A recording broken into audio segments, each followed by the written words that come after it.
I'm Tracy Bankston with today's Record Newswatch. Life in prison without the possibility of parole. That is what awaits Paul Novak, the Sullivan County man who was sentenced today for the killing of his wife Catherine back in December of 2008. The sentence was imposed this morning by Sullivan County Court Judge Frank Labuda after the judge denied a motion to throw out the murder conviction on a technicality. Novak was also convicted of charges that he burned down the couple's home in the Sullivan hamlet of Lava in order to conceal the strangulation killing and to collect hundreds of thousands of dollars in insurance proceeds. Look for further details as well as reaction to the life without parole sentence here at Record Online and in tomorrow's Times-Herald Record. Saying it shows a definite link between drugs and violent crime, Orange County District Attorney David Hoovler announced the indictment of 23 people for the sale of quantities of heroin, cocaine, oxycodone, and weapons. The sweep was conducted by police agencies in the cities of Newberg, Middletown, Port Jervis, and the town of Newberg this week, with some of the drug sales to undercover officers happening near schools.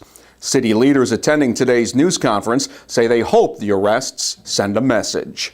Heroin is an epidemic in this whole region. You know, the gun issue speaks for itself. Kids are dying.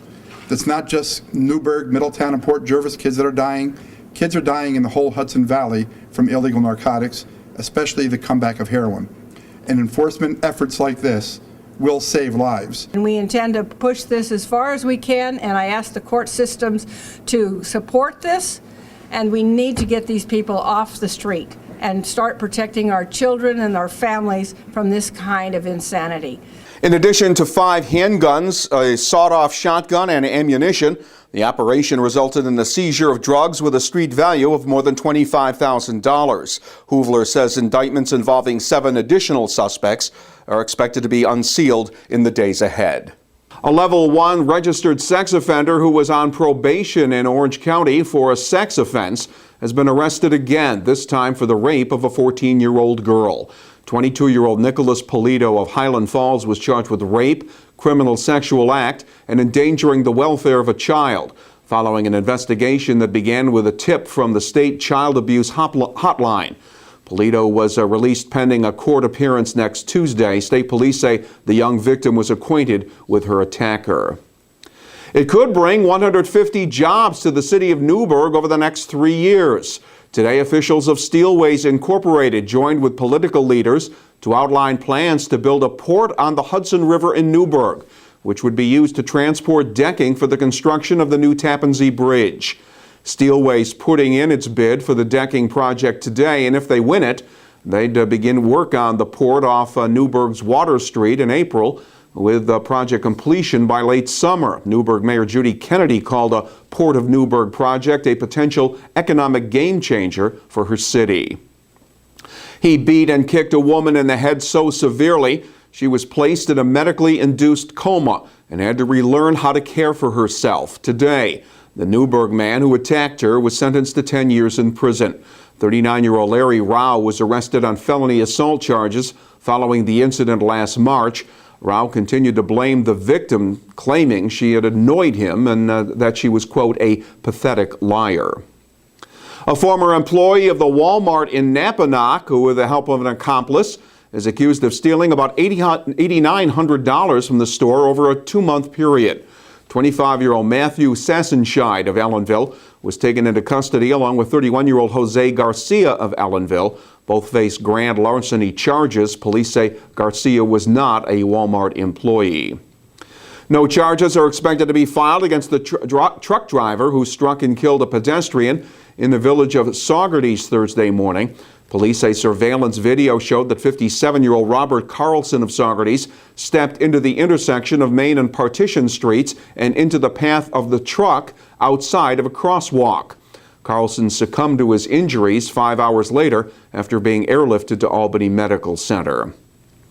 Random drug testing of students can resume in the Delaware Valley, PA School District now that a Pike County judge has ruled the drug testing policy is constitutional.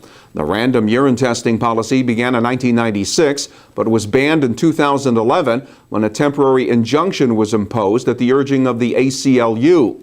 The random testing targets DV students who drive to school or are involved in extracurricular activities. Judge Joseph Kameen ruled the school administration proved there's a drug problem in the district and that the testing policy addresses it. And the human chain ran from Curtin Memorial Library to the new Mount St. Mary College Library in the Dominican Center. About 400 students, faculty, and friends of the Newberg College lined up to pass 25 books from the old library up the hill to the college's new library.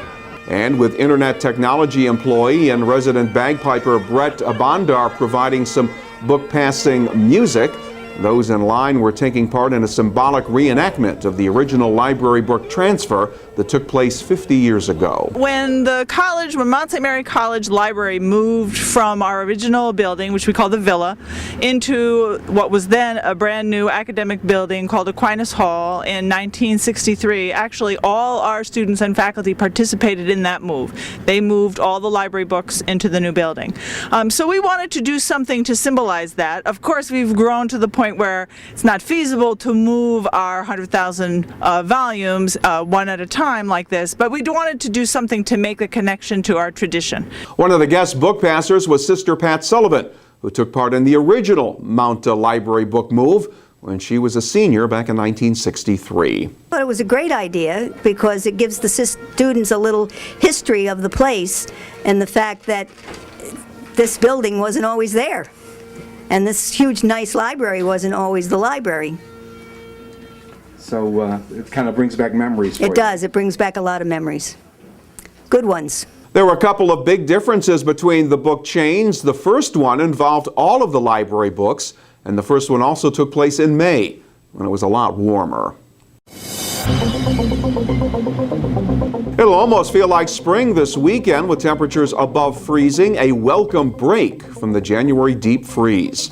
Saturday will be cloudy but milder with temperatures expected to hit 40 degrees. Even milder on Super Bowl Sunday. The highs should reach the middle 40s, but it'll remain cloudy and there is the chance of showers Sunday afternoon. We'll stay informed by reading the Times-Herald Record this weekend and stay connected to breaking news all weekend long right here at Record Online. For Record Newswatch, I'm Tracy Baxter.